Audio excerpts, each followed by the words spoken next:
I played poker on Saturday night. Nice. Yeah. Did you Zoom win? call with no, I did not win.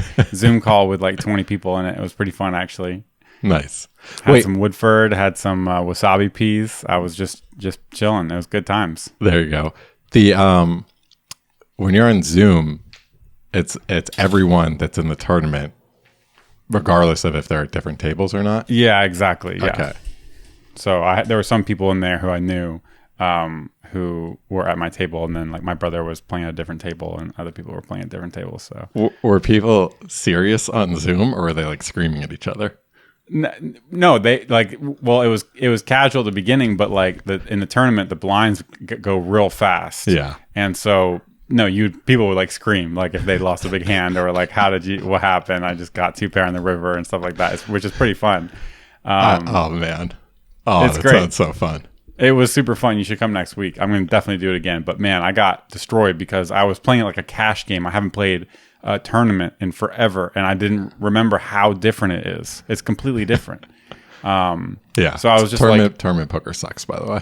That's all you need. It's fun. It's fun though. I mean, I think it sucks from an EV perspective, but I think it's a different game. It's almost like a completely different game. It's totally different. It reminded me of when I learned poker in college and would play with friends and stuff.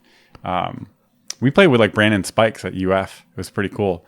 He plays for the Patriots or did. Cool. But yeah, we played in a dorm room there. But that's when I learned how to play poker. And it's just so different, man, because in the last few years playing more cash games with you and when we went in Vegas and stuff, and I won money there, and you just kind of hang back until you get cards and know how to play them. But I did that, man, and before I knew it, the blinds had gone from 25-50 to 200, 400. I mean, I went out and I won a few things sometimes, but you really have to you have to make things happen where there's nothing, basically. So it's kind of fun. Yeah. Yeah. I mean, you're racing against the blinds, and there's less skill involved when that happens, right? It's just maybe it's a different kind of game. I have 2 good. I mean, yeah, if you have 2 good cards, you can play it. Yeah, and you're basically there's one decision you make. I'm all in. Right. That's just it. So there's less skill because there's less decisions. But yeah, it's I think people really like tournaments because there's the thrill of winning a lot and making the final table and all that stuff. Right. So, elimination. Right. Yeah. Yeah. Yeah.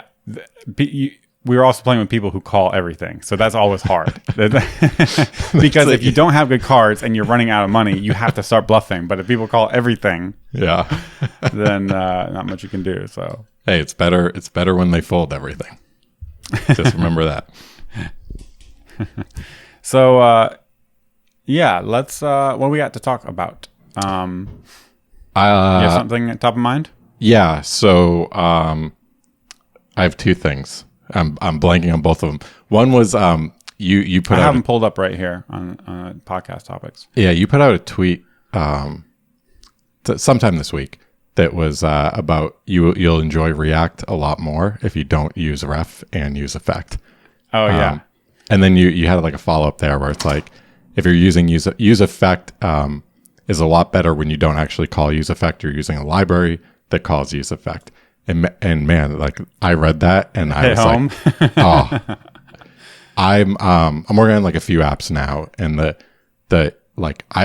I'm coming around on hooks. I'm starting to really like hooks. I love, my components are really simple. They're really simple, and I like that.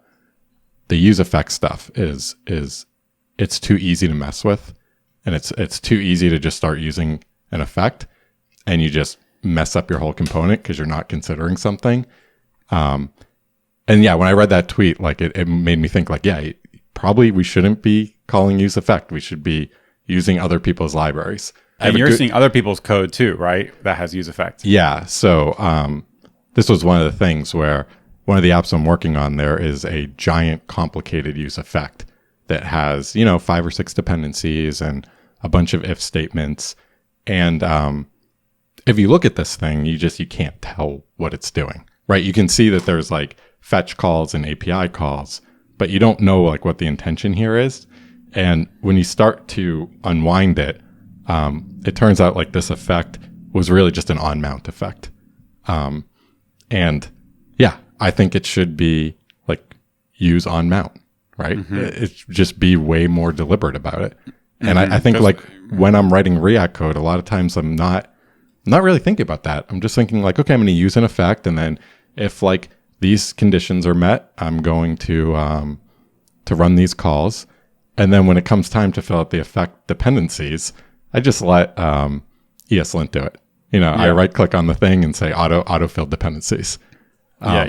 So see, I'm a little different. When I'm like, see here, I need to use an effect. It's like, okay, my spider sense goes off and I hit the pause button. I'm like, how can I possibly avoid using an effect?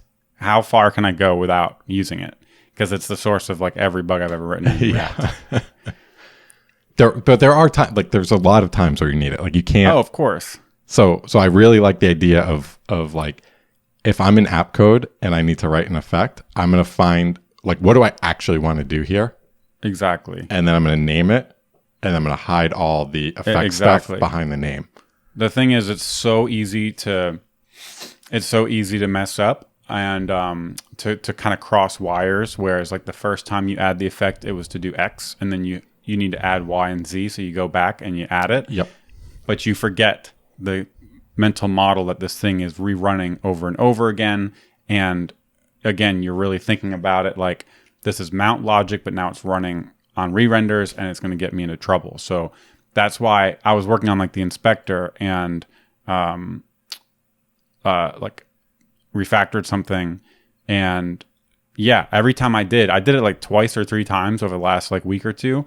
And every time I did in like the page file where I'm actually building the features and using the hooks, like I refactor the thing and to like use query param or something like that. And all of a sudden, like at the top of the file, it's like useEffect is squiggly because it's like unused. And I'm like, I just get to delete it. And it's like, it's because I had this bug with the code editor and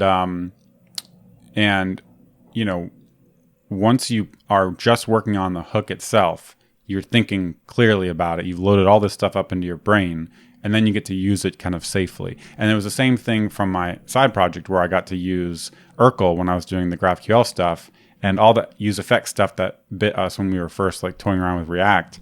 That stuff just wasn't there. And so, it's like, it's just really complicated. So with the code editor thing, we have this code editor to help with the Mirage REPL, and it uses an effect because it needs a ref. So it's got both 1-2 punch here. You need the ref for a div or a text area that you can attach a code mirror instance to. It only runs on the client, so it's nice that it's in useEffect because it doesn't make sense to pre-render it. So then you use an effect, you do your initial render, you get the div, now you got a handle to it via a ref, the effect runs. So then the effect says, we create a new code mirror instance attached to this ref. And we had already done this thing where we say something like if editor ref dot current like is not a thing. So if exclamation point editor ref dot current, we use another ref basically to store the code mirror instance. Code mirror, if you've never heard of it, it's like a thing that lets you write code in the browser, but think of it like a jQuery plugin. Whereas when you're integrating jQuery with something like Vue or Ember or React, you kind of have a separate thing that's like probably has like some thing in memory, object in memory that has its own methods and properties on it. So usually when you integrate it with these frameworks like Ember or React, you want to store it in a reference, and so you can do things to it as the app, the actual React app re-renders. So we had used an editor ref for this so that we just have a reference to the code mirror instance even while the app is re-rendering. Because we don't want to tear down, let's say the input value changes. We don't want to tear down the whole code mirror instance and rebuild it every time. It's basically like its little uncontrolled component that has its own state and is just like sending events that its state change. But we don't want React to re-render that thing. Like React is just using an effect to instantiate the thing and initialize it. And then it's like, let's leave it alone and just get events from it. That's kind of how we architected it. Yep. And so what I needed to do was add something that lets you. Well, first I needed to attach a new event to it. What was it? What did let me try to think. Because I was doing the post request body, so I needed 2 instances of the code editor. So I made it reusable, and shoot, what did I need to do to it? Like editing the post body, like that's another editor, right? Right. So I got it pulled up here. So what I needed to do was set a data test ID on it. Basically, I was starting to make it reusable. We had one for the config editor. Now we have a second one for the request body for like a post request. And so we have it reusable. And so from our Cypress test, I wanted to be able to target it, not just with like .code mirror, but I wanted to say data test ID, config editor, whatever, right? Mm-hmm.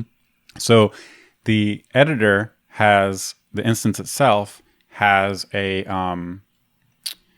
it has a API called like set attribute, get wrapper element, set attribute. So you can set things on it. But it's an imperative API you have to use via the code mirror instance, right? Yep. And so I had put that kind of alongside our logic, because as you say, a lot of times with effects, you have like a lot of logic that is doing one thing. And so it's the kind of thing where you'd come in and just add some logic to the end of it. And I did that without realizing that this whole thing was wrapped in this if editor.current. So it was only running the first time and it wasn't getting any updates. And this actually, I'm now remembering the way this manifested was because we also have the change handler. And so it was pretty weird, man. So basically what happened was the change handler on the code editor was changing because it's a parameter. Think about rendering like code editor as a component and you pass an on change handle change, right? Yep. But if handle change changes, then in normal React would take care of attaching the new event handler, removing the old one to the new element. But because React isn't in control of rendering here, like you have to account for on change changing, and you need to remove and clean up the old one and attach the new one. And of course, you can do all that. And like, if we're just talking about that, I mean, of course you can do all of it, but I think it's worth asking a question. Like, does it actually make sense? Like, if on change is just a naked function in a parent component, every time that parent component renders, you're going to get a new function, right? Because there's like a new inline function being defined, which is then going to be passed to this thing that you're talking about. It's going to update. And so I actually think it's worth asking here, like, should you even tear down code mirror code at this point? Because technically, like, the way we're thinking about the system, nothing's changing. It just happens to be like a quirk of JavaScript that this function is changing. Right. The answer, so it does re-render. So this was the thing. The weird interaction that happened when I was thinking at the app level code was we were using useQueryParam. So we have this hook that we wrote, useQueryParam, where if you change the method or the URL, it binds to the query param, right? Mm-hmm. So think about that. Every time you call useQueryParam, and you set it to some state, it's like use state, but use query param. That's kind of, if you haven't ever used something like this, that's kind of what it's doing. And that way, every time I call set state, set this thing, it's going to update it, but it's going to bind it to the query param. So if you have this use query param hook, there's like a lot involved here, but I think it's worth diving into. This use query param hook, when you call set, think about it. It has to find the method in the query param string, change it from get to post, and then how does it save it? It actually calls navigate on the new query string.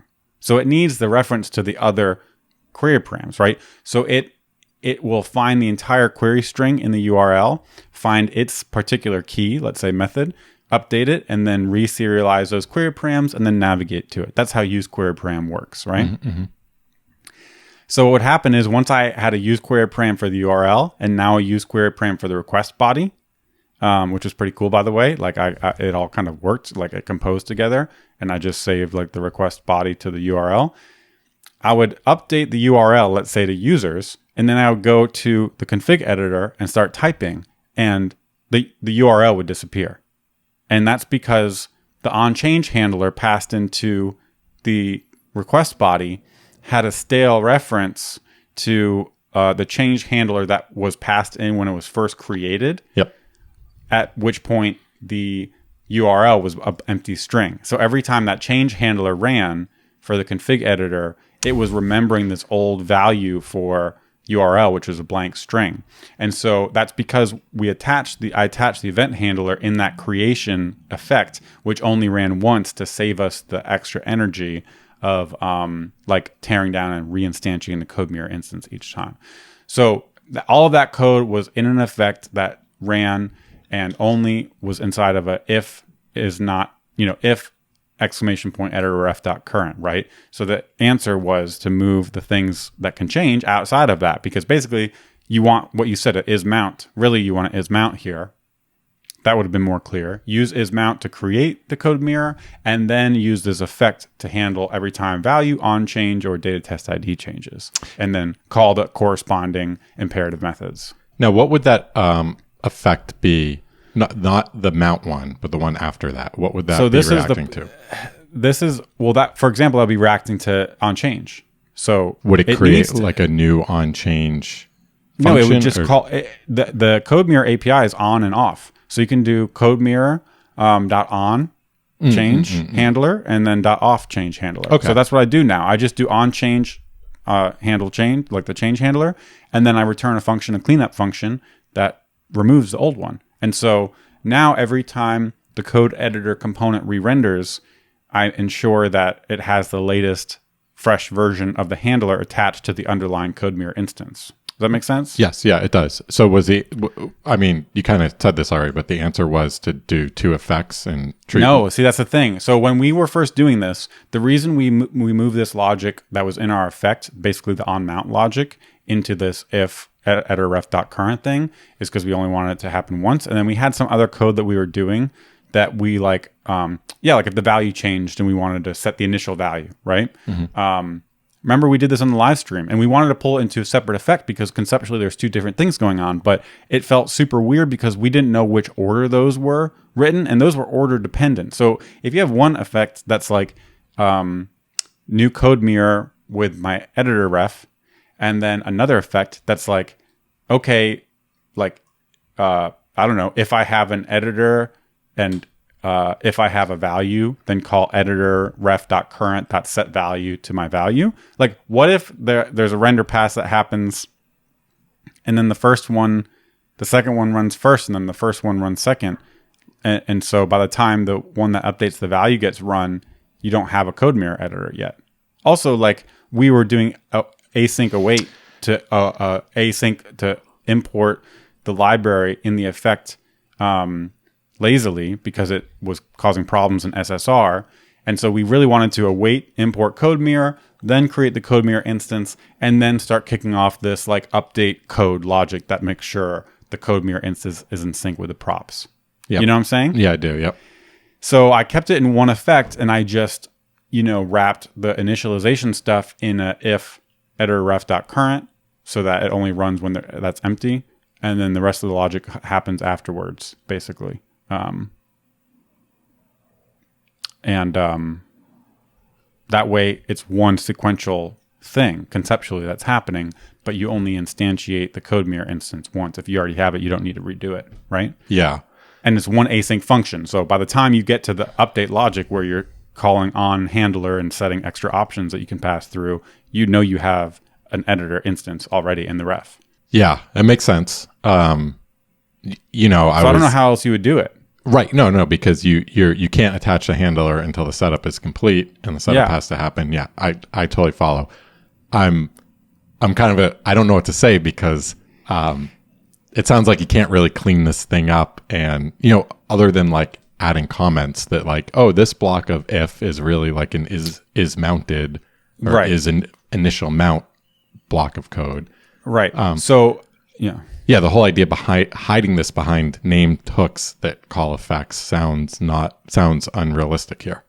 Well, no, actually, but the end of the situation is that this is all hidden behind a component. In this sense, it makes sense to be a component, but all this could be a hook. It could be a hook. This could all be a hook that returns you use code mirror that you spread onto a text area, right? But it's the same idea.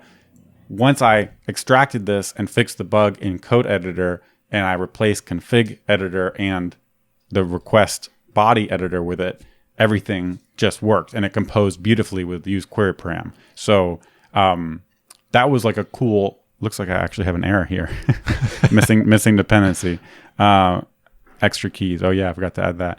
That should fail the test suite actually. This is that right there. That was. Those last 15 seconds are a good summary of my last week and a half. Yeah. But No, basically once I did this and I was pulling out all this logic from the pages and just using code editor, my point being like getting this right is really tricky, but it feels like I'm in a completely different headspace when I'm working on fixing this logic and getting this airtight than when I'm building features. And when I'm building features using hooks and components that are implemented well or from a third-party library that's well maintained, then it's like the dream because you're not thinking about any of this stuff. You know what I mean? It's like you said, data fetching with Urkel. Yeah, exactly. But like, and you can get there with this stuff. And maybe if I had like 5 years of React experience, I wouldn't run into this stuff as much. But from what I gather and what I see on Twitter, even people who've been doing React a lot, this stuff still, it can be really confusing. Yeah. The only people that get this are the ones that have 5 years of hooks experience. Yeah, exactly. So yeah, that was pretty interesting, man. The effect stuff is very, it's pretty interesting because I actually was going on my little walk, my forced commute, which I give myself every day. So I feel like I'm not just sitting inside all the time. It was on like the changelog master feed, which I just have, which aggregates all their shows, which is pretty cool. And I just delete a bunch of them because they're not relevant to me. But then I saw this one from the Go Time podcast, which like you'd think would be the farthest relevant for me ever, but it was called Immediate Mode GUIs. And, man, I'm only 26 minutes in, but it's like super interesting. And this guy's talking about what made you listen to that? Go immediate mode GUIs, like immediate mode GUIs, and I was like, oh, I love UI. I mean UI. I mean anything with UI in it, and like immediate mode, and super interesting, right? And actually, I kind of want to see. Can I see like why they make it so hard to see the dang details of this thing? You know what I mean? It's so funny. Like, how do I view show notes from this thing? Share episode, go to show. And basically, it is crazy to me that I cannot. Okay, here we go. This guy just explores the pros and cons of immediate versus retained mode GUIs and explores some examples of each, as well as how some frameworks like React are attempting to bring the benefits of immediate mode to a retained mode world, the DOM. So this is really fascinating, dude. And it's a lot of it is the stuff that we've heard of before at a high level. A lot of it sounds like the stuff that David Khorshid talks about on Twitter.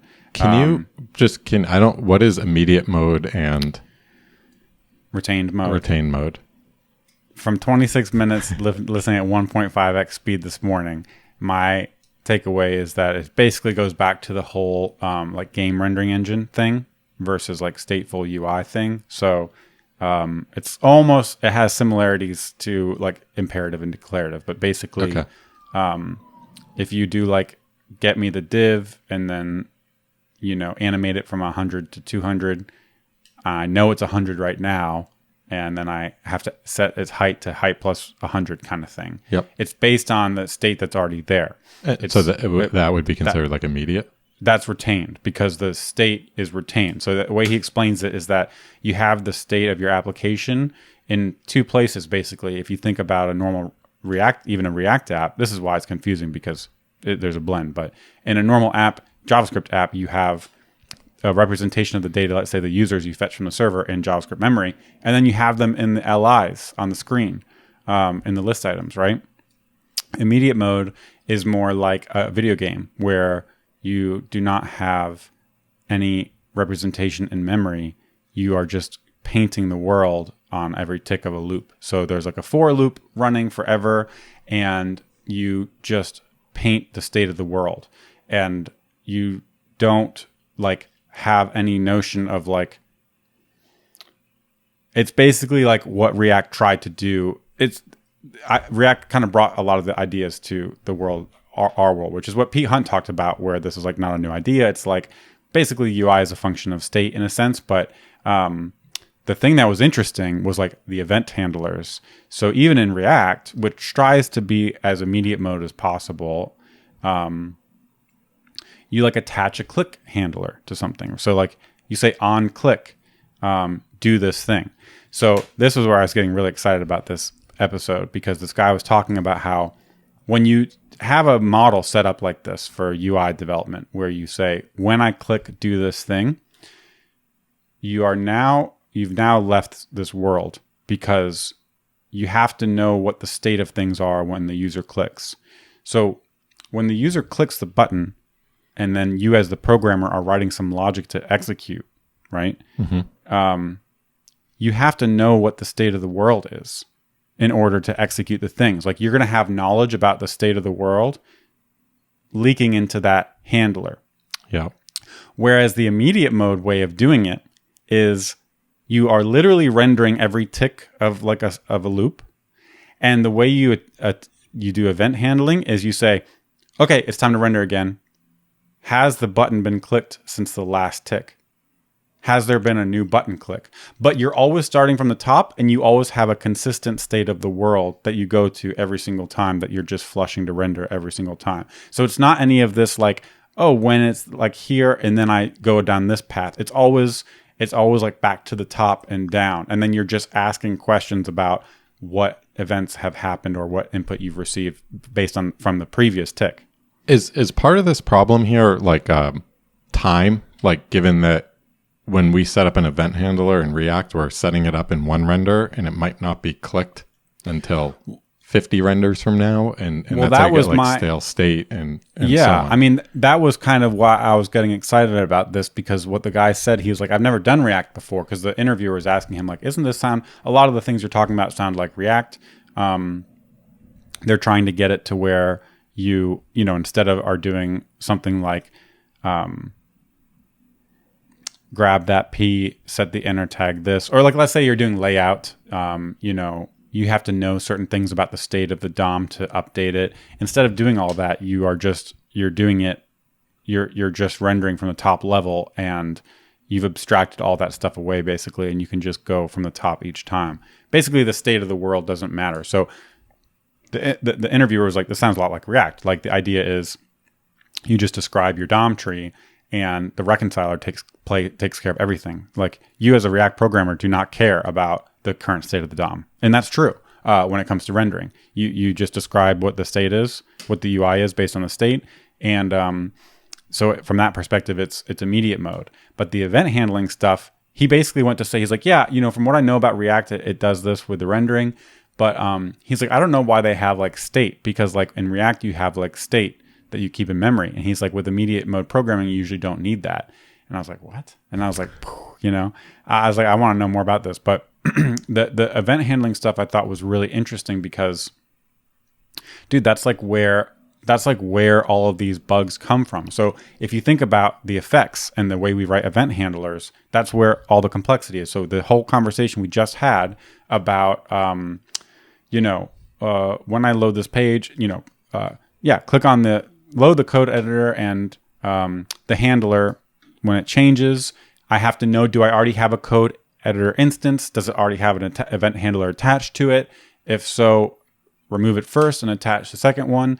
And it felt like he was getting at something that was like, if we were able to attach events and write event handlers and effects in the same way we write rendering, that like it would potentially get rid of a lot of these bugs. Because if you could just say, I guess that's kind of what useEffect is trying to be, because it's trying to say, when I render, I can just render and flush everything out.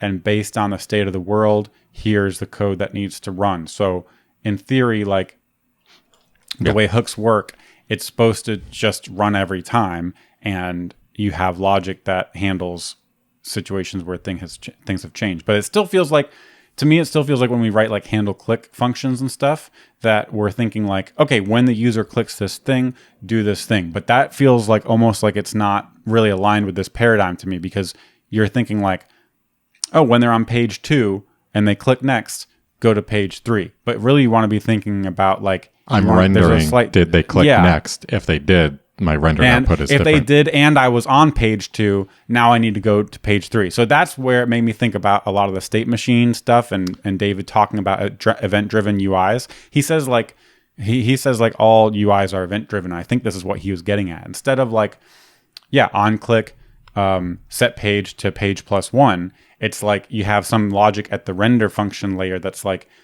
we're rendering again. If there was a click and I was on this state, then I'm going to go to this state, and just now I have the whole state of the world. And that new state of the world is like consistent because it's everything, as opposed to just being like parts of things that might be inconsistent with each other. And I've defined like what happens. And he was talking about how like in Go, there's like pattern matching or something like that basically lets you do all this branching. Again, it reminded me a lot of the state machine stuff that David talks about a lot. So pretty interesting stuff, man. But it felt like it was touching some of this effect and event handler shenanigans that I had been getting into. And I was like, man, I feel like there's an answer here. And it might be that just like writing a DOM reconciler or a VDOM reconciler is probably like a lot of gnarly work. But once you get a good one, all the rest of us don't have to care about that. Maybe there's a world where, all this stuff is gnarly that we're writing, but as you build out more and more hooks and abstractions for effects and handlers and stuff, then the app developers get to do less and less of that and be way more productive, Mm-hmm. Interesting. So yeah, that was, I want to read more about that, because I feel like there's probably a lot of ideas in like game programming and like native GUI development that like could make our lives easier, No, don't read that. You're just going to get all sad and be like, why? I can't even get a box to be centered. But it is cool that like React brought those ideas and met web developers where they're at. Yes. Like that's a pretty incredible task if you think about it. Yeah. I mean, yes, absolutely. Because this guy's Go library that does immediate mode, like GUI development for Go, has like different targets. Actually, like the only two primitives you need are like a canvas to draw to, like literally shapes, like a renderer, because you're just rendering. You just need to render pixels to locations, and then you need a way to like listen to raw events from the user, like mouse moves and like a press and stuff like that. And so he has it working. He has it working in like, I don't know how the Go thing works. He has a couple different targets, and then one of them is like is the web, but it's like it just uses canvas. Cool. But it's using this thing to do layout and write text, everything. But it's this very elegant, pure model, and that kind of thing is super interesting. But it's also not leveraging any of our existing knowledge as web developers, right? Yeah, it does seem like though there's it's good for like learning, right? Like yes. If you can walk away from this and have like a better understanding of what these handlers should do, right? That's super powerful. Right. So yeah, pretty cool stuff. But yeah, man, the effect stuff is really interesting. I wonder the average kind of team, if they're just going at it with these effects and they're just getting their job done and it's not a huge problem, and maybe there's, I don't know. What do you think about that? I think you've seen more code not written by us. Yeah, I think that most people are using effect in their app, and they are doing what they need to do to get it work. And that might mean ignoring ESLint dependency warnings or wrapping in I've seen library authors do that. Yeah. And I don't think that's bad. Like, I want to be clear. I don't think that's a bad thing. Wait, you don't think it's bad to ignore the... No, I mean, I think when you write use mount, you're basically tricking the system into not knowing about dependencies, because you're creating a little, I don't know what the term, you're creating a little adapter that filters out the dependencies. So the thing that gets passed to useEffect is just a function that has all those dependencies packaged up in them, but useEffect has no idea, because useEffect just sees a function that it's invoking. And I don't think you should feel guilty at all about doing that. Now you could write a use mount. I think you could write a use mount that doesn't violate the ESLint rule. You can, but it's like the use mount hook itself is tricking ESLint. I don't think so. You could use is mounted ref, and then just run the effect all the time and say if use previous is changed. I know, but then you have to pass, and then you have no dependency. No, you do have dependencies, because the ESLint rule is not going to evaluate what's inside the effect. It's not going to say like, oh, you have dependencies, but they're wrapped in an if statement, so I'll ignore them. No, I know, but if you just omit the dependency argument altogether, then you're valid. Oh, I see what I'm saying. Run the effect on every render and just use an if to check is mounted ref. Okay, yeah, but you're right. And then you don't have to do it. because I don't think they would. I don't think you. Basically, my belief still is like you should never be violating that lint rule. I don't think the React team, core team, would add it if there's any legitimate case for it to be violated. Yeah, I mean, so yes, I agree with you. I don't. But it's a think separate in question reality, of saying if a team is having Yes. a pragmatic position where it's too hard to figure out the quote right way to do it. Right. Then they do that, and I'm not going to blame them for it. That's why it's not a runtime error. It's a lint rule. But I don't. I think there's a deeper point usually. Every time, actually, in my experience, there's a deeper point I'm missing if I feel like the problem I'm trying to solve can only be solved by violating the ESLint rule.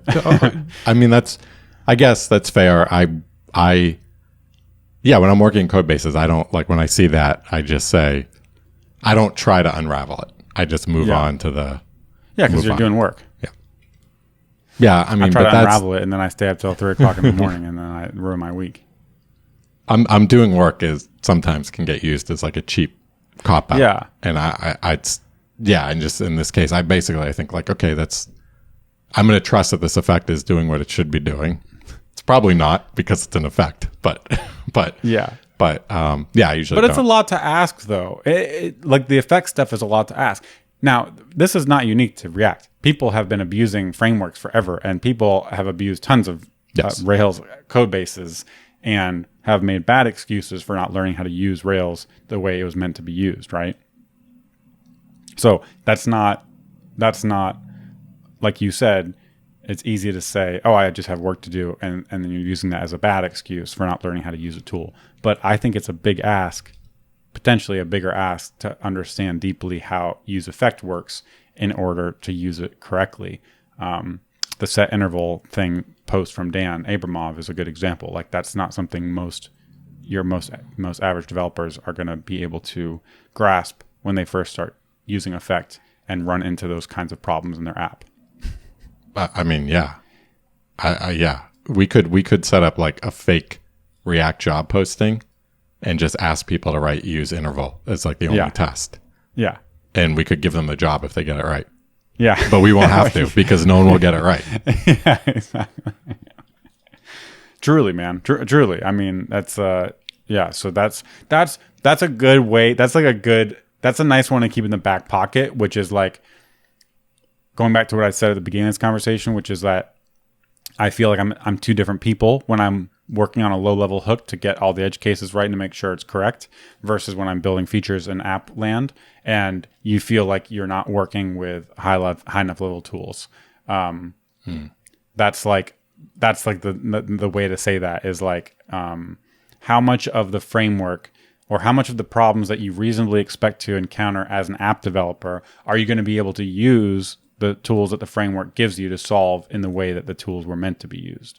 And like, there's some percentage there. Like even in Rails, there's people who aren't using counter caches because they don't know about them. And they're like maybe a more fringed, API. And so people are going to be doing other random things that are going to be really bad.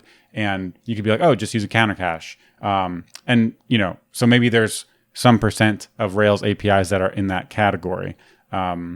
Maybe 10%, maybe 20%, maybe it's 5%, and maybe most Rails developers fall into the pit of success and find the APIs that are meant to solve the problems they run into. And the question is with a tool like React, which basically has 3 APIs. I mean, honestly, like React has 3 APIs, you know? Yeah. Are you going to be able to, how often are you going to use the tools the way they're meant to be used to solve the problems? How often are you going to feel like you have to do things on your own? Yeah, I wonder if there's like it's like tricky because use state is so simple and it, use state, use reducer, I'm looking at as the same thing, but they're simple. You use them, they do what you expect. And then it's when you get into like use effect that it's way trickier. Yeah. And it's I don't know. I mean, I kind of like, I want my answer here to be like, just you never use effect, always use. Yeah, you import use mount, you import use update or use previous, whatever the thing you want to use is, and then you don't have to worry about the actual implementation and the effect. Yeah. Interesting. I think effects are too easy, especially when like you see an effect in code. It's just too easy to want to mess with it. It's too easy to want to reach in there. It's what you said. You wrote the effect for one thing, and then you come back to the code and you need to add something else. And it's like, okay, there's a perfect spot for it. Right. It's hard to, like declaring state is really intention revealing, right? You know what the state, that has a name, what the initial value is. You can see where it gets updated, where with effects, they don't really reveal their intention. And that's why I like always having a name behind them. Yeah, that's really good. I was just thinking that like, because you can use effects for so many solving different problems, that's like part of the problem is that it's kind of exactly what you just said. You need a name for it. I almost think about Ember concurrency and Ember as like implementation of like a use asynchronous task effect, right? It's like if someone took a long time to think about that and did that, then like we all get to use it without running any any of the paper cuts and rough edges. And now, can you do everything with Ember concurrency that you could with a lower level thing like a use effect? No, but is the overall like social welfare maximized if everyone is using something called like use asynchronous handler that needs to get run when a button is clicked, that is like letting you pushing you into the pit of success and might fail 5% of the time for use cases that are outside the bounds, but is still better. So like, would the world be better off if there was things like that? If the React core team or the ecosystem was happier with shipping higher level things sooner, and letting people use them, and being okay with them being like restrictive APIs in some sense, but like people are going to just be way, way more successful with them. Yeah. Right? Like, yeah. And to be fair, I don't think this is like a problem where we're going to blame the core team for it. I know that's not I'll what blame you're doing. them. Okay. I love casting blame. That's the best part about having a podcast. You just sit back, got my feet up on my leather chair here, cast blame everywhere. I think that the like these hooks, these high level hooks are out there today, which is I got to go to npm, I got to find them, I got to install them, I got to restart my dev server. Well, I got to know if they're going to actually work. For me. Yeah, I mean that's totally fair too. Like, does this thing work? How many stars does it have? Am I going to get screwed over in some dependency? Security breach. Yeah. Where just like, oh, I just need this code to run every time when the component renders. So I'm just going to make up my own little use mount thing. Yeah. I think it's like, it's useEffect is right there. You can just reach for it and use it. Yeah. So I think it's more, I think I'm going to try to do this because like, I was creating a bunch of problems using effects. And so going forward, I'm going to try to never use an effect in a component. That's probably not realistic, but I want to see how far I can get with that. And you're saying when a need arises that leads you to reach for it, you're going to try to think about what the hook is that you're doing so you can think about it separately. Yep. And then I can probably find a hook that's already out there. That's interesting. Yep. So I kind of like that. Yeah. When I look at, like I said, like the last 2 weeks in a code base I'm working on, it's just effects everywhere. And the code is fine. It's just really hard to figure out what's going on with the effect. Yeah, interesting, man. I mean, that's really interesting. And I do think that there's probably a lot of named hooks out there, more than most people realize for specific cases. Yeah. For example, like running an async function when the component mounts. Like you can do it with an effect, but there's a lot of pitfalls. You have to check if it's still mounted after each step. You have to think about what happens after every time. There's like this thing that lets you like pass in a promise and does it every time and automatically, almost like does some of the things that Ember concurrency does. So that's just one example where we're not used to thinking about them in separate things, but really it's like a specific use case that can be solved with effects, but to really solve it correctly requires a lot of knowledge. Yep. So that's pretty interesting. It would be interesting to do an audit on like the Mirage website code base and see everywhere we use an effect. Yeah. And then ask ourselves like what, because we knew at the time what we were doing, but like now. Did we? What? Yeah. But really like what are we trying to do here? What's the name behind this? And Totally, man. Yeah, maybe use mount with a ref, like you said. It's just, yeah, let's do it. Let's hide it, and out of sight, out of mind. Yep. Like here's one for handling a resize thing, and you have to update the width of a thing. So we could pull in a use measure. Actually, I already know that thing exists, and I know use measure is way better than whatever thing we wrote here that adds a resize event listener and doesn't debounce everything. Right? It's like that's actually that's a great example. To be fair, I think I got that. I know the resize hook that you're talking about. I think I got that from Dan Abramov. So that's probably pretty good.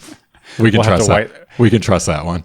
Yeah, we'll have to start whitelisting our like effects, like with comments. Like we'll have a lint rule. Speaking of lint rules, haven't you had some lint rule issues? Yeah. Well, the lint rule, if you find a use effect call under the pages directory, then you fail the build. Otherwise, unless you have like an Dan Abramov pragma above it. If the committer was Ryan T.O., it's just automatic. Like dev server blows up. Literally, like relight your computer on fire. Yeah. Didn't you run into some insane lint rules? Yeah. That's like the kind of thing I heard vicariously over the years, and we never dealt with. But now I guess we're dealing with it. Yeah, lint rules are. I think it's very easy when you're starting a new project to. Well, first of all, like if you're on a big team and there's lots of people committing code, you don't have time to go and review everyone's code. Not only that, but like you have to argue with people to change code that's working to use some other format. Mm-hmm. So I think, or some other syntax. I think that a lot of people might reach for lint rules here to enforce this, right? Because I don't have to argue with you about why you should change your code if you can't run your code because there's a lint rule. It makes me really thankful, like seeing that stuff that we get to work with a lot of small teams and projects where we're the decision makers. So, yeah, lint rules they're tough. Yeah. All right, why don't we wrap up one more topic here? Amplify. Yeah. So I just have Amplify. Why is no one talking about this? Yeah. That got me excited. I set up. I'm just building a little toy app with Next, and I got to the point where I need data. So I tweeted about looking for like a client only database. So like a database that I have that the only code I write for it is the only way I interact with it is through JavaScript.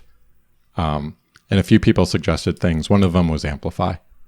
So Amplify is really funny. It's AWS's offering for this sort of data API scenario I just described, but it's also like 500 other things. It like has auth built into it. They have like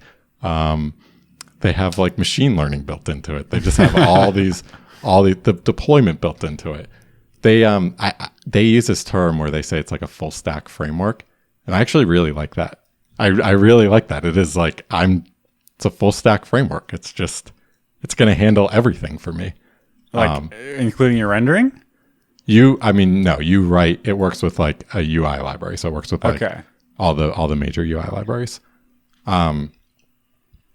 It's pretty cool. It's it's an AWS product. So I still don't know what it is. So what did you use it for? So I used it for writing data. So persisting data. So I was looking for something where if I fill out a form, I want to be able to save that data. And the only interaction that me as a developer, I only want to interact with this thing from JavaScript. So if I have to client JavaScript. Yes, client JavaScript, client browser from the browser. Yeah. So if you tell me that I have to go deploy a Postgres instance and then I layer this thing on top of it, that's no go for me. If you tell me that I have to, it's easy, just set up a server here. I don't want to do any of that. Just write some backend code. I didn't want to do any of that. I wanted all the interaction. So what did the integration look like? So you get started. The getting started thing's pretty good. The quick start. You install a bunch of packages into your app. So I was using Next in this case. And then there's a CLI tool. There's a CLI tool that you run to configure everything in AWS. And it's really funny. It's like, it's walking you through all these steps. It'll ask you questions like, where's your source code stored? Is it in the SRC directory? And you just say yes. Then it's like, okay, we're going to open a browser window to AWS don't worry about anything on the screen. Just click the next button a few times. And then after you click it like 3 times, then come back here. And so they'll do that, which I just find hilarious. AWS UI engineer right there. It's like, don't worry what's on the screen. Just click next and then come back. So you do that a few times. But that is, as far as getting started goes in an AWS project, that is so much better than what it usually is, right? Yeah. And being able to do it from the command line is nice, right? Because I know how to run, NPM, and I know how to run, NPM run this. So it was pretty good. It's funny. It took me like 6 hours to get this thing wired up. And I know that like when you did Hasura, you're like within 15 minutes I was querying data. So I had the thing set up in 15 minutes, but I didn't know how to query data. Like I literally didn't know how to query data. And they give you like a GraphQL file that you can look at. And I just didn't know like what to put here, what to put there. There's also a bug in the CLI tool that was So there's like all these little things that just kind of like tear you apart. There's another Ruin thing the experience where this is funny. There's there's a mock server set up, and in the quick start, it's like, yeah, you can skip this step if you don't want to. I was like, okay, I'm just going to run it. And so I like ran the command, and then I got this message. It's like, you don't have the latest version of Java. Go download and install it. And I was like, okay, I don't want to deal with this. And it said I could skip it. So I'm just going to move on to the next thing. And I did. But it turns out that mock server would have helped me understand the queries better. So it's just, a lot of... Did you get that set up? No, I have to go back. So did you ever make a call? You got it working from your app? I found... So what does the actual API look like from your React code or whatever? Yeah, you should keep asking questions because I'm doing a bad job explaining this. So they give you one of the things you can set up. So you can set up auth and all these things. One of the things you can set up is an API. And the way that works is they create a schema file for you. So you can think of this as like a Rails schema file. It's a GraphQL like syntax. They have their own directives layered on top of it, but it looks like a GraphQL schema. And so you edit that, and that defines exactly everything you want. You save it, and then you run this like amplify push command, and that goes and that puts your thing on the cloud. That uploads your schema to AWS, creates all the it does everything in Dynamo. It creates all the database for you, and then it comes back and it writes all of the GraphQL queries and mutations. Oh, cool! Locally to your computer. So now in your React app, you can just import create to do from mutations or import list to dos. Oh, cool! From queries. So you're not even writing the GraphQL. This is one of the things that like threw me for. It was really hard to figure out. They have like a query API that you like import the GraphQL, and then you can layer on your own filters into the GraphQL or your own, right? Because if you're creating a to-do, you have to pass data to it. So you're composing like the data you want to do with the actual query itself. Okay. There's another thing that I haven't even gotten set up yet. They have a data store it's an ORM interface on top of everything I just described. So everything like that whole GraphQL layer, instead of even using GraphQL, all you want is the ORM. Yeah, layer. But it's actually kind of perfect. Like that, and that's why I put this thing. Like, why is no one talking about this? Like, I can import to do from models/to do, which they create for you. So I don't even have to create that file. And then I can write something like todos.where status completed. And like completed is a thing that's actually defined when I created that schema file. And that just works. That's going to give me back.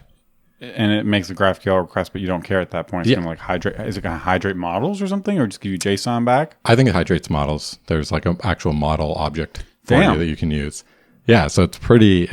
Wow. So Amplify is not a separate thing. It lives above a layer from like Dynamo. It's like orchestrating various AWS services. Exactly. And I see. And I would say even like first you have Amplify, then you have concepts. So like API endpoints, continuous integration, machine learning.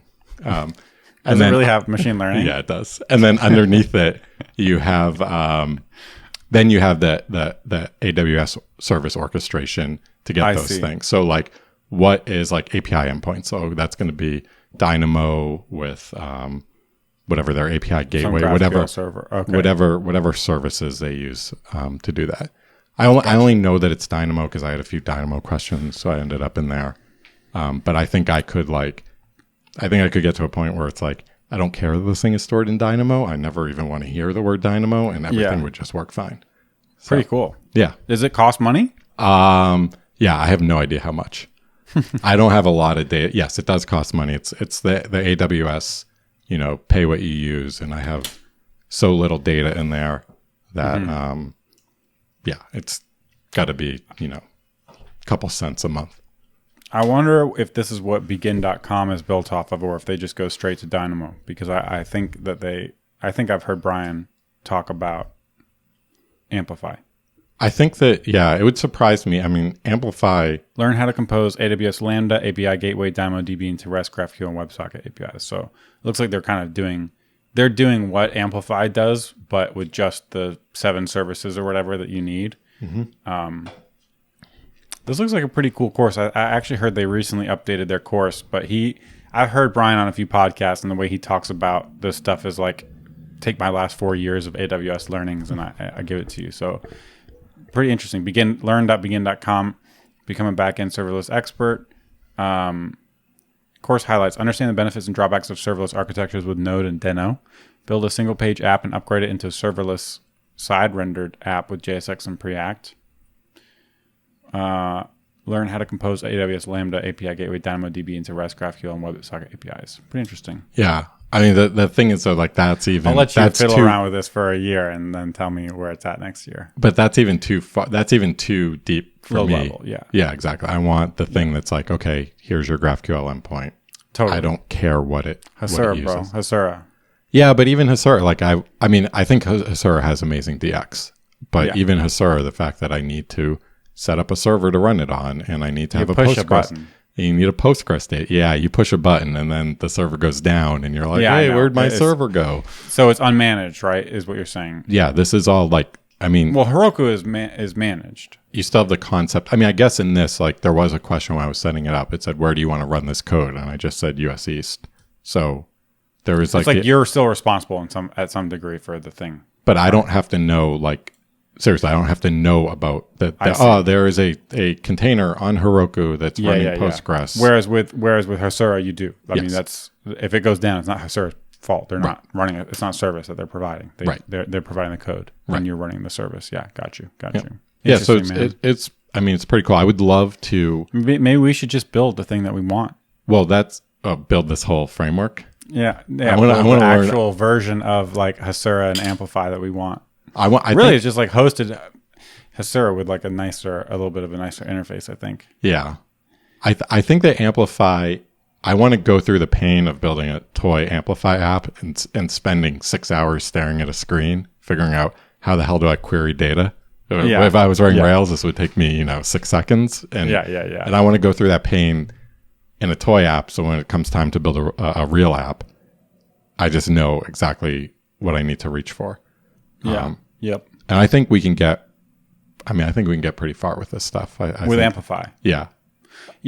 What's cool about it is that it's like Amazon. So it's not like just a random startup that's like might disappear. These are like bread and butter core services that are not going anywhere, right? Yeah. I was also thinking too, it's like, man, like Amazon, like the UI is awful. The learning material is like, some of it's really good and then there's a gap and then some of it's really good.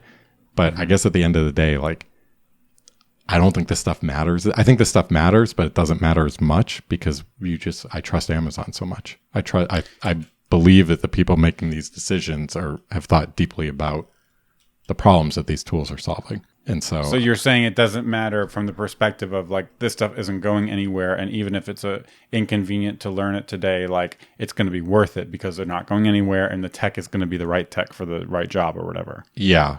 Even like we don't deploy we run all of our code on EC2, but you and I personally do not interact with EC2. We use Heroku or something like that. But having that knowledge of how all this stuff works is super valuable. Interesting. So I want to go through this all these pains, and also too, part of it is just it's thinking about application architecture differently. It's painful because I'm stuck in my own way of thinking about how to develop an app. You know what I mean? Like, kind of, but like what I'm getting stuck up on is like that you're willing to swallow the Amplify, like the bitter Amplify pill versus like the Hasura thing. And I'm trying to understand exactly why. Now I understand how Hasura is not hosted and therefore it doesn't meet your like your constraint of not having to manage anything about the server. But like at the end of the day, if it takes 30 seconds versus like Amplify meets your constraints, but it's such a bad like onboarding that it's going to take you a lot longer. Yeah. But no, I think there's something in what you're saying. Right. No, there is. I just want, like, Amplify, it's like, it's bad in the sense that AWS is bad, but it is not awful. They get to take some shortcuts because they're AWS. Yeah. And we all just know to expect those things, right? Like, right. Because we get these great tools out of it, but we have to, yeah. But the tech is like super solid and foundational, basically. Yeah. Like, I want to, going back to your question, like, I want to write UI code. All the other stuff that I do just feels like it's not really thinking about the product. It feels like clicking buttons and wiring things together. And so if setting up Hasura is really quick, but then every 2 months I have to manage something about a Heroku instance, I'm not, yes, it's good because I'm keeping my product alive, but I'm not actually thinking about my product. I'm just clicking buttons to keep the hamster wheel running. It's not the same freedom. Sorry to cut you off. Go ahead. Yeah. It's with this Amplify stuff. It's I literally don't think about it. It's more like a Firebase thing, where like yes. Firebase is just my back end, and it's just I totally get that. Yeah, Firebase is a great analogy here. Literally whereas with my two Hasura backends, like they're not authenticated. I have to wire that stuff up. I also have to like when they spin down and spin up, I guess, and they could have like I have Heroku side projects from years ago that are like emailing me about database maintenance and upgrades and stuff like that. So yeah. Heroku is definitely a step in the right direction from doing it yourself. Yeah. I think we can go even further. I mean, just the reality is like look at we used to say that, like we would have a Rails app and an Ember app, and we would always like comment that like, oh, we spend 90% of the time in the Ember app. That's where all the feature development is. And when you looked at like what the work was in the Rails app, it was just, setting up the database, adding this sort of way to transform data and get it to the client. But it wasn't like, it was like, felt like necessary evil. It didn't feel like value added product development. Yeah. And so that's, basically I think we can just draw a line after like the HTTP API and everything on the other side. Maybe not, but I'm kind of hoping that everything on that's the dream. Yeah, exactly. That's a dream. Everything on the other side of HTTP is just, it's a commodity, and it can be abstracted away across unique applications in a common way. Yeah. And it's not just that like JavaScript is like, oh, only JavaScript matters for your product. It's something that it's like the code that you're writing is more representative of the interactions that users are taking with your software. And I think the closer you can get to that, the better. And so like writing HTML is closer to it than setting up a server. Why did you think about trying Firebase?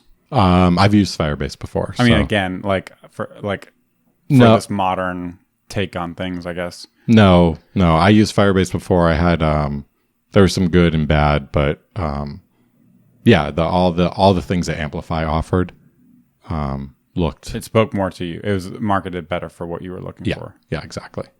What does the marketing say? You're getting me really interested in it, actually. I mean, the marketing, dude, it's all over the place. It's all over the place. But when you said in this comment,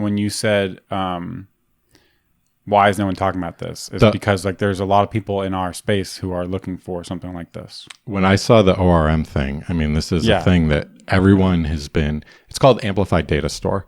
Gotcha. And you can just Google it, and they have like a getting started video that's pretty good, and then they have just code samples that are great.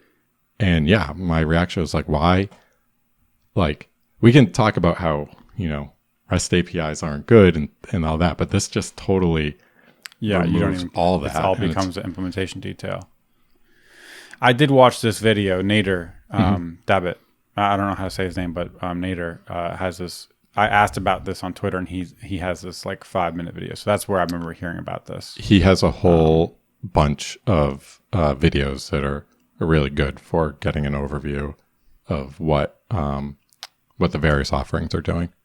Nice. I think he's building a lot of this stuff out for them. So very cool, man. Very cool. Yeah, I remember watching this and liking the model schema definitions.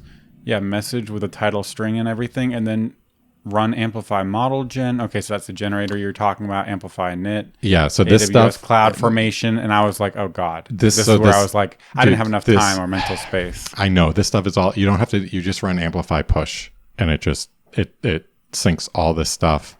No migrations. It figures out what changed. I don't know how. Again, I can't even explain to you what's going on underneath. I haven't spent that much time with it, but yeah.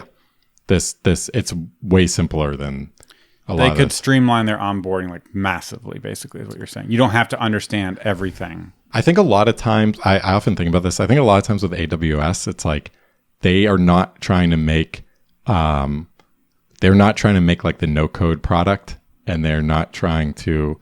I don't know this, by the way. It's just my take, but yeah, they're not trying to make the no code product. They're not going to try to tell you that anyone can do this.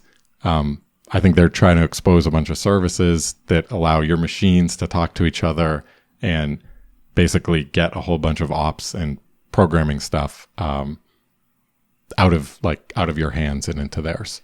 And so I think a lot of times in their docs and their quick starts and all that, like that sort of mentality carries over. Yeah. And so yeah, the thing that would get you, the thing that would get you excited is like the beautiful looking UI that just click this button and you have a whole database distributed around the world with these GraphQL inputs. They don't write like that. Or like even just this API he has right here, the datastore.observe message or whatever, he like useEffect, datastore.observe message, subscribe, fetch messages, await datastore.query message, and you get all messages. So it's like, how fast can I get there? That's like almost at the end of the video after you've done a lot of stuff. That's interesting stuff. I mean, it's not. Yeah. I said, 6 hours, and I was like getting just enough to want to keep me moving forward. But like, yeah, I know, man. I don't have a lot of tolerance for this. It's AWS, right? You have to know this before going in. Got a bunch of experience with AWS. Yep. The problem, it's frustrating for me because I don't necessarily want to. The begin.com stuff is interesting because it's literally meant to be like, so that you, like when you hear him talk about this, it's like, so you don't have to learn all this stuff. But then he talks about like, how are we building apps? And it's like server rendered apps. And it's like, I don't necessarily want to build that. I want to build like client rendered apps, like a next app.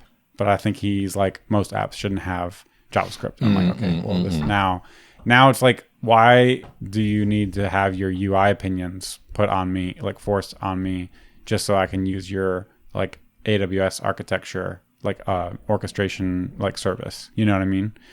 I don't know. Maybe those two things aren't tied, but that's like his. But that's thing, that's the impression you get. Like, I'm a UI developer, totally, and if you're making this for server developers, I'm going to get screwed over at some point because I'm going to want to do X. And I mean, I think he would say, if you're building UIs, you should be building like this is the way to do it. So it's just like, I don't know. I just don't care. Like I don't even, I mean, even clicking around this site, it's like, anyways, I don't want to, I'm not trying to, it looks really cool. I have not given it a fair shake, but from the marketing stuff, I can just say that that's an important thing of like, so far it's disqualified me, but I'm simultaneously frustrated by it because every time I've heard anyone talk about begin.com, it's literally exists so that people like me don't have to go through with what you are going through right now with Amplify, but you still get the benefits of using those services, because out of like the 400 services, there's only like 7 that you need to do like a database backed web app in the way that we like to build them. So yeah, I mean, but to be fair, like Amplify also hides all that stuff for me. Like the only service. Okay, so maybe Amplify is what I've been wanting to do. And it's not going to be as streamlined as begin.com, which is going to be like UI driven button, and I'll probably get there in 25 or 35 minutes instead of 6 hours. But with begin.com, I mean, for me, it's going to be like, instead of 6 hours, it's going to be like a weekend probably with the AWS stuff, because it's just out of my wheelhouse. Yeah, but that's sort of the problem. If you can't get something meaningful done in one session, you're done with the product. Yeah. Right. If me, it's like very low threshold. But like even like, yes, like if you can at least get like querying and writing data done in one session, at least you can come back to it tomorrow. Totally. That's why Firebase is so. Dude, when we used Firebase with Ember, it was incredible, because like I've been writing Ember data code for years, and I just plug one thing in, and I'm still writing Ember data code. All of a sudden, it's persisting to the cloud. It was incredible. Like that's like still to me like the best experience I've had with that problem, tackling that problem with a service. Yeah. And what's super interesting about that, I was at a conference a few years ago, and I was chatting with someone that worked for Firebase, and I was telling him about our Ember experience with installing it in an Ember app and having data written in like 5 minutes and just being so blown away from it. And she was like, oh yeah, well, that's actually something that we try to do. We have like a rule that we have to delight within 15 minutes. Oh, and wow. It's like, oh, wow, that's really cool. Because you totally did. Yeah, totally. I know. I think I measured it. I think we had like 18 minutes, and we had a production app that was used on stage at the conference. It's pretty sweet. Yeah. Real time, synced, multi-device. Pretty awesome. Yeah. So the Amplify stuff is does not have you're saying the Amplify team does not have someone sitting there saying we need to delight within 15 minutes. Yeah, and I don't know, like I seriously don't know if like that just might be so opposite of AWS's culture. That just might be an impossible ask. Like that might, like AWS might say like, listen, we're not, like that's not why we build these products. Right. So yeah, I think the Amplify stuff is interesting. Is right. I'm definitely going to keep pushing on this. I just, I have to, I have to remind myself that it's going to be painful going in. Just I'm pour yourself learning. a big glass of Jack right before you open up that AWS webpage. Yeah. They need to give you, there's like they need to just give you like, this need to drip out enough, enough wins. Enough like tiny bit of success that you just keep want to claw forward and beg for more. And but there's something to be said if the pieces are good enough in such that you are willing to continue to invest, because that tells me there's something there, right? You see what I'm saying? There's something in the fundamentals there that's not turning you off, like the way Firebase is. Like Firebase can delight you within 5 minutes, but at the end of the day, it's like this whole proprietary data format that makes it hard to mock and work locally and makes it something of a black box. That means like no matter how good the onboarding is, that's almost like a disqualifier in some sense. Whereas all of these pieces are like these open pieces built on open tech like GraphQL. So that's going to be enough to keep making you invest. And that's, in some sense, that's actually a better place to be for them, right? Yeah. I mean, like I don't really care about the open versus closed stuff. I think with a lot of the Firebase stuff, it was hard to, like I couldn't do auth, right? And auth involved like these weird JSON files, and there was like enough there that's like, okay, this is going to like really slow me down. That makes sense. When I said open and closed, it wasn't as much about being like open source, like for the community. It's more like because Hasura is built on GraphQL, which is all just completely open, and like Postgres, if you need to do auth, you can just do it how you would do it with GraphQL and Postgres. Yeah. So like you're not going to feel that nervous energy of like, I'm going to get stuck in here to this black box that I don't really have an understanding of or control over, Yeah. It's also good too. Like, oh, it's GraphQL. I know I have GraphQL experience. When I start to see, like when it wrote a mutations file for me, right? There was no question. It writes hundreds of files for you, 99 questions, but mutations.js isn't one. Yeah. We'll be here all week, folks. With that, it's pretty interesting, man. I'm going to let you get a little more paper cut from that. and go through a little bit more of that learning. And we're all going to be waiting here with bated breath to hear how it goes. Yeah. And hopefully you make it to work on Monday and this doesn't put you down over the weekend and you just go into a coma and you're like, I just can't touch a computer for 6 months. Because that's how I feel every time I have to do anything with AWS.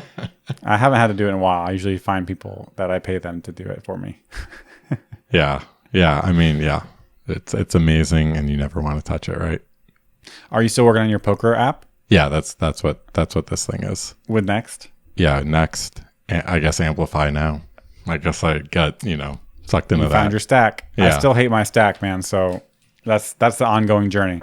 That's like the dramatic arc in front end first is like, have we found our stack yet? I have not. Have you, like, after PHP, after the first thing that you wrote, have you ever found a stack that you've been happy with? I was happy with Rails Ember for a long time. I mean that was like, especially when like JSON API first came out, and I felt like that solved a lot of our issues. There was definitely a several year period where I was like, if I'm going to make a backend API, I'm going to use JSON API, no question. Like it's not even a question, because it just like addresses all these issues. It's very well thought out. JSON API has never been a problem for me, like the implementations have, but the actual spec hasn't. So like, I know I want to query data from a fat client. I'm using Ember, and I know I want to use JSON API over the wire, and then I'll just use Rails because I like Rails. But like, building a JSON API in Rails was always like the worst part of it in a sense. And then Ember Data had issues as well, but still, like, to me, those fit well. I think what happened was when GraphQL started to get popular, and the implementations never got caught on, and the community of like JSON API never took off, and that was where it started to feel like we're missing out, and we're doing a lot of extra work that we don't want to be doing, and what I'm saying. Yep. And then and also I think I wanted to talk about this. I had this on here, but part of this was like the CDN deploys 2014 versus today. We'll have to talk about that next time, because Can we just go one episode without talking about CDNs? I know this was I was actually going to say it was like a small piece because we've been talking about it so much, but it was more just about like the framework specific abstractions. And I think with Ember, that was part of the problem too, which is like, is just as the whole community is moving, you're stuck. And so Webpack comes along, that's first, and you don't get to do all the things that everyone is doing with route splitting and code splitting and all that stuff. And then, Storybook and UI libraries and, so I think all of those things, I still love Ember. We both still love Ember, and we still work on it. We still run a video site for it. It's more just about when I say I'm not happy with my stack, it's just, you want something that you can take, you feel like you're getting able to take advantage of all the things that are out there today.